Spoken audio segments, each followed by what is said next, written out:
గట్టిగా వాళ్ళంతా కేకలేసుకుంటూ మిడతల దండలో వస్తున్నారు. ఎవరి మీదరా? మన మీదకేనండి. మన మీదక ఎందుకు? పంటకాలం పేసియండి. పేసియా గోజుని ఎదులంతా నాతో పేసియా రాని చీల్చి మారేస్తాను. మనల్ని చీల్చేలాగున్నారండి.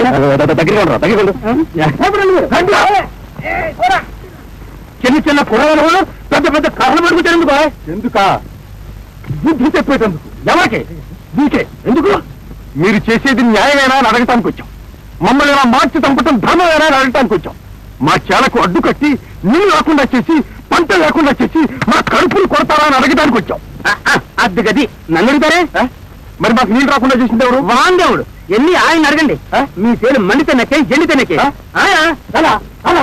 చిన్నపిల్లన్న మొహం చాటేస్తాడు. వీరి సంగతి ఏమిటో పదంగా. ఆగండి ఆగండి. ఎందుకు? ఎందుక? సరివరాలు పీకేసి మా భూముల్ని దురాక్రమణ చేస్తారా? పాలపాల నీటి కట్టు కట్టి మా చేలని ఎందుకెళ్తారండి? ఒరే రాజు, ఒళ్ళు తెలిసే మాట్లాడుతున్నావా? అన్ని తెలిసే మాట్లాడుతున్నాను.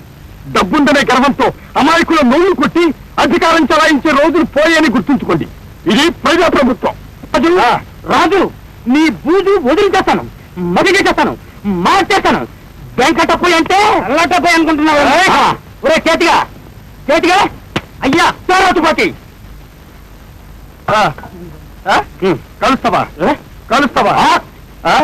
తుపాకులు చూపించి బెదరించి దోచుకునే పాపయుగం పోయింది.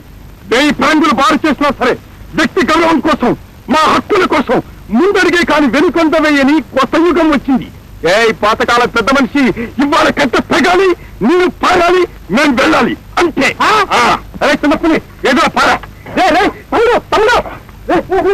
పెంచుకుంటా కాల్చేస్తారా? కాల్చలే. మా ఒక్కడి ప్రాణం బలైనా సరే మన రైతు లోకానికి అంతా విముక్తి కలగాలి. రైతు రాజ్యానికి, రైతు రాజ్యానికి.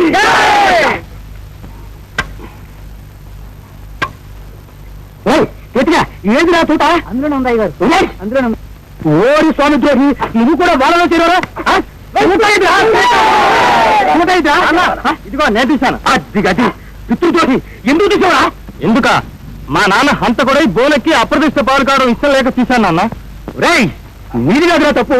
నిన్ను కన్నారే, నిన్ను కన్నారు వాడుగా తప్పు. ఒరే చేతిగా ఎందుకు ఈ పాలను కొట్ట? నాకు తీసుకో. పదా పదా.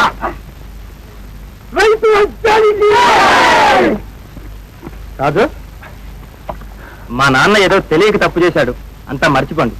ఈ పంటకాలం అందరూ దీని భగవంతుడిచ్చిన నీరంతా ఎదిరెచ్చిగా వాడుకోండి. మీది చాలా దొడ్డ బుద్ధి బాబు. మీ నీరన్నిటికీ మరుపు. వస్తాను. రైతు రాజ్యానికి! రైతు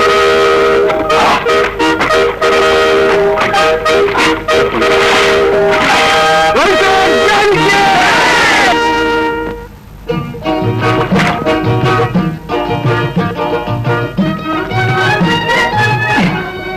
అదమ్మా, నీకు చక్కటి మొగుడు వస్తాడమ్మా. వస్తున్నాడు తాతయ్య, చక్కటి మొగుడు వస్తున్నాడు. ఇక గొడవ మొదలే. గొడవగా చెల్లెమ్మా దానికి వస్తాండి. ఏంటి అల్లరి? అల్లరిగా చెల్లెమ్మా, నీకు మంచి పెళ్లి కొడుకుని చూచి సంబంధం నిశ్చయం చేసుకుని ఇప్పుడే వస్తున్నా. పోనీ పండ పని, నీకు కూడా మంచి పెళ్లి కూతురు చూసురాలేపోయావు. చూస్తున్నాగా. ఎక్కడన్నయ్యా? ఎక్కడ? మీ అత్తగారిల్లు, మా అత్తగారిల్లు. సంగతి. నాకు పెళ్లి కొడుకుని చూస్తానని వంక పెట్టి ఊళ్ళో ఉన్న ఆడపిల్లలందరినీ చూసేస్తున్నావు అనమాట. అవునవును. సరేగాని పిల్ల నలుపా తెలుపా? పిల్లని ఇంకా చూడలేదు గాని పిల్ల తల్లి మాత్రం పచ్చగా దబ్బ పండులా ఉంటుంది. బంగారపు బొమ్మేననుకో. మనస్సు చాలా మెత్తన, చెయ్యి మాత్రం కొంచెం దుడుకు, పలుకు మాత్రం కొంచెం దురుసు అంతే. ఓహో, ఇంకా పెళ్లి లేదు పిల్ల లేదు, అప్పుడే అత్తగారిని వర్ణించేస్తున్నావా? ఇదిగో చలమా, మా అత్తమ్మని ఏమన్నా అంటే మా చెడ్డ కోపం వస్తుంది సుమా. మా అత్తమ్మ ఎవరో చెప్పుకో. ఎవరు? అబ్బాయి చెప్పుదో. నువ్వే చెప్పుదు. సరే నేనే చెప్తాను.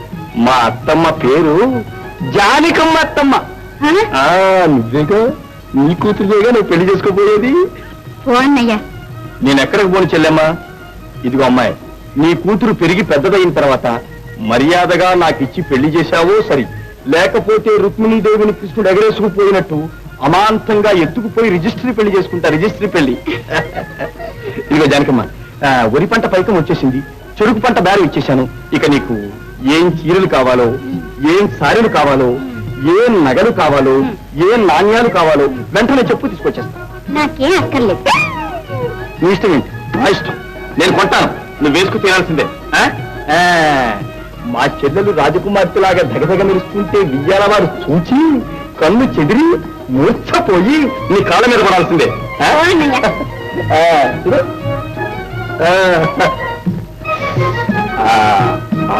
అది ఏది?